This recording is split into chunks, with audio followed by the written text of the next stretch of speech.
একটি আগ্রহ বা বিশেষ নির্দেশে আলাদা শহরবাসী তথা এলাকার মানুষের জন্য যে স্বাস্থ্য পরিষেবা প্রদান করার ক্ষেত্রে আমাদের দুটি রেফারেন্স হসপিটাল থাকা সত্ত্বেও আমরা শহরবাসী এবং বিশেষ করে যারা শহরে বিভিন্ন সময় আসে এবং দুটি হসপিটালে যাতে রোগীর চাপ কমানো যায় সেই উদ্দেশ্যকে নিয়ে আমাদের সরকার আমাদের মুখ্যমন্ত্রী বলেছিলেন যে একটা সিভিল হসপিটাল করা আগরতলা প্রকল্পের দায়িত্ব নিয়েছে।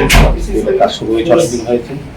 আনুষ্ঠানিকভাবে অনুষ্ঠান লেখ করেছিলেন মুখ্যমন্ত্রী কিছুদিন আগে।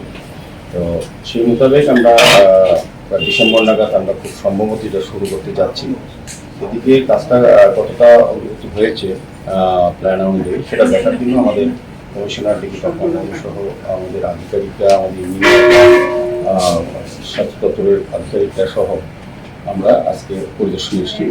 মোটামুটি এখানে এজেন্সি আছে, তাদের কথা অনুযায়ী বা আমাদের দেখা অনুযায়ী মোটামুটি সন্তোষজনক অবস্থায় আছে এবং কমিটমেন্ট অনুযায়ী আমরা কাজটা সময় মতো শেষ করতে পারবো এবং জনগণের সুবিধাতে স্বাস্থ্য পরিষেবা পাওয়ার ক্ষেত্রে আমরা ব্যবস্থা করে দিতে পারবো। তো এটা প্রায় 18,000 স্কোয়ার ফিট জায়গার উপরে এটা তৈরি করা হচ্ছে। সমস্ত অপিডি থাকবে, সমস্ত ব্যবস্থা একটা হসপিটালে যা যা থাকার প্রয়োজন সেটাই থাকবে। এখানে এমএসও থাকবে, আমাদের নার্স, সমস্ত রাজ্য সরকার থেকে প্রথমে দেওয়া প্রদান করা হবে, তারপর হচ্ছে আমরা প্রয়োজন ভিত্তিক সমস্ত কিছু করা হবে। তো যাই হোক আমার